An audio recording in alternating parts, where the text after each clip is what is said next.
Welcome to the Explainer. So today, we're going to look beyond the battlefield. We're talking about military missions where the goal isn't conflict at all.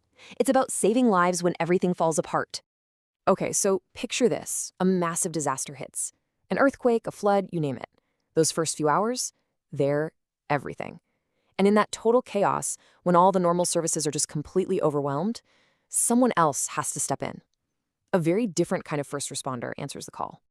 You know, we usually think of the armed forces in one way, right? Conflict, borders, national security. But their job is changing, and fast. They're now on the front line against a different kind of enemy, one that's relentless and global, the sheer number and power of disasters we're seeing today.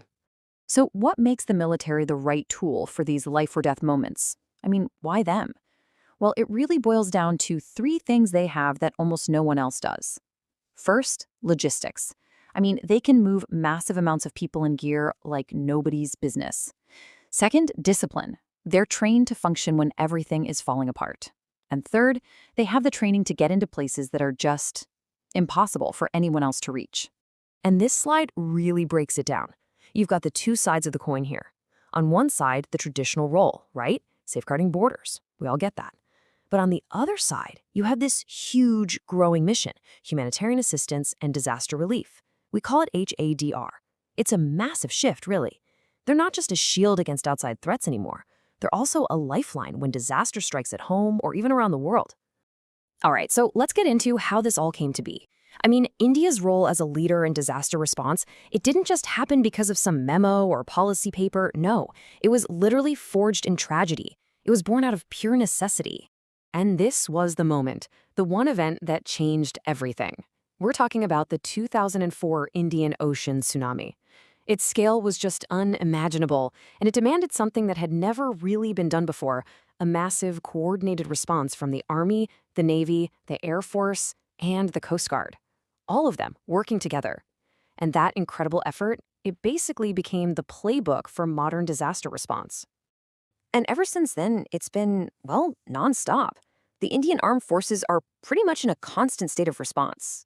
You've got the huge floods in Uttarakhand and Kerala, and then these incredibly technical rescues, like that tunnel collapse in Uttarakhand. Can you imagine? Army engineers literally drilling through tons of rock and debris to save 41 workers? It just shows they've become an absolutely essential part of how the country deals with disaster. And the scale of these operations, it's just mind-blowing. We're not talking about a few dozen people here. Look at this number. During the floods in Jammu and Kashmir, they rescued over 96,000 people. Seriously, just take a second and try to wrap your head around the logistics of pulling that off. And you might think that's a one-off, but it's not. This is now standard operating procedure. This number here shows that in just one recent year, the Indian Army rescued more than 28,000 civilians from floods and landslides. And that's not in one place. We're talking over 80 different locations across 10 states. It's become a core part of what they do all year round. So after getting so good at this on their home turf, it was only a matter of time before India's forces started taking the show on the road, so to speak. They started extending that lifeline to the rest of the world. And this is where things get really interesting, because this kind of aid, it's also a powerful form of diplomacy. It builds a reputation as the country you can count on when things go wrong. A perfect example? Mission Sagar during the COVID pandemic. I mean, this was naval diplomacy in action. The Indian Navy sent ships loaded with thousands of tons of food, medicine, and critical oxygen to 15 different countries. At a time when the whole world's supply chains were just seizing up, this was a genuine lifeline. And what a message it sent about being a reliable partner in the Indian Ocean. But the real test, the ultimate test of their rapid response, came with that devastating earthquake in Turkey and Syria. I mean, within hours of it happening, India had people on the ground. They didn't just send supplies. They set up a whole field hospital staffed with 99 specialists. They were performing major surgeries and treating thousands of injured people right there in the middle of all that chaos. Absolutely incredible. And it's not just about disaster relief. Another huge piece of this is evacuations. Getting people, not just Indian citizens, but foreign nationals too, out of crisis zones. You saw it with Operation Ganga in Ukraine, pulling people out of a war zone, or Operation Samudra Setu during the pandemic, bringing people home by sea. They've really built a legacy of being the ones who come and get you when you're stranded. So you've got to be wondering, how on earth do they pull all this off?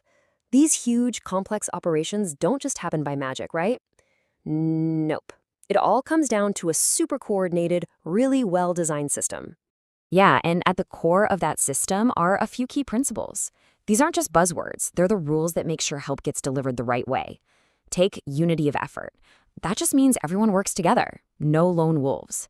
Or simplicity, which is crucial because your plan has to work when you're under extreme pressure. It's a whole doctrine designed to make sure the response actually, works.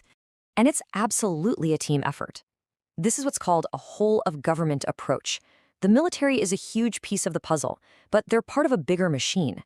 You have the Ministry of External Affairs handling all the diplomatic stuff, you have the national disaster agencies coordinating the big picture, and then you have the armed forces bringing the muscle, the heavy lift, the doctors, the engineers, all that power on the ground. Okay, so what about the future? We all know the world isn't getting any less chaotic. Disasters are getting more frequent, more intense. So how do you stay ready? Well, the key to being ready for tomorrow is nonstop preparation and partnership today. Right. You can't just wait for a real crisis to figure things out. That's why they're constantly running these huge joint exercises with other countries. You've got Tiger Triumph with the US, Chakravat with nations from the Indian Ocean. These are so important. It's where you iron out the communication kinks, you make sure everyone's tech works together, and you build that crucial muscle memory so that when the real thing happens, everyone knows exactly what to do. And it's important to remember, none of this is happening in a vacuum. It all plugs into a much bigger global effort. These actions directly support things like the Sendai Framework, which is a big UN agreement to reduce the risk from disasters. So every mission, every exercise, it all reinforces India's role in this massive global project to save lives and build a more resilient world. When you get right down to it, this isn't just about military strategy. It's not just foreign policy. It's actually guided by a deep philosophical idea, Vasudhaiva Kutumbakam, the world is one family. And that's such a powerful concept, right? It takes these terrible moments of adversity and turns them into a chance to show that when it really counts, we're all in this together. It leaves you with a pretty interesting question to think about, doesn't it? What does it truly mean when a military's greatest victories are the ones where not a single shot is fired?